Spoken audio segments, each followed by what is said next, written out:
Hi there! Today's project is made using JustRite images and background stamps. Now I like using background stamps because I can create my own cardstock, so to speak, and that's exactly what I did with today's project. I get lots of emails from ladies that are just starting paper crafting and ask how to get started without spending lots of money. Well, background stamps are perfect because you can create any color with different inks to achieve many different looks using the same background image. So let's get started. I started by stamping my images with different colors. Then I colored them in. It didn't bother me that I went outside the lines because I'm just going to cut them out.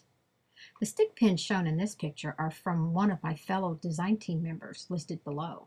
Aren't they beautiful? I had the hardest time picking which one I wanted to use. Here are some of the layers I'm going to be using on this project. Here are two of the layers that were shown in the previous picture that I wanted to emboss using Spellbinder's embossabilities. And this is what they look like after they were embossed. Then I just sponged them so that the design would show up. When I use background images, I turn them so that the inked stamp is facing up. And then I place my paper on top of the stamp. Now, being careful not to move the paper, I rub my hand on the cardstock, making sure to rub where the image is. And that way I know I have a perfectly stamped image. Then I repeated the same thing for this background image. I do want to mention something though. The ink pad I used here is much darker than what you see in the picture. All I did was stamp it on a scratch piece of paper, then stamped it again without re-inking. That way the image is much lighter. So in other words, you ink once and stamp twice. I tied a double bow and finally picked a stick pin I wanted to use. And then I made my flower. If you're new here and want to see how I make my flowers, just watch the video called Elegant Trio. I cut and embossed one of my stamped background images and cut the other one as shown. Then I distressed each layer with the Distress-It-All.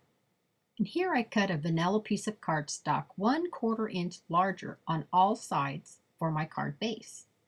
And then I just stamped some images here and there. So I'll put this together and be back in a few seconds. Oh, and remember, I always use foam tape between each layer, okay?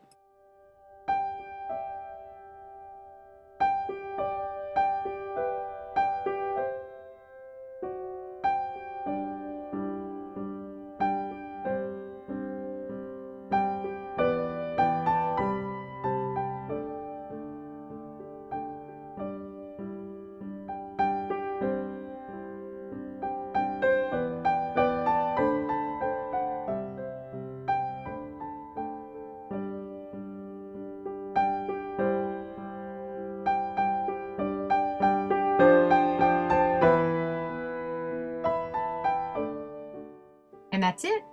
Thanks for watching, and I'll be back real soon. Bye now.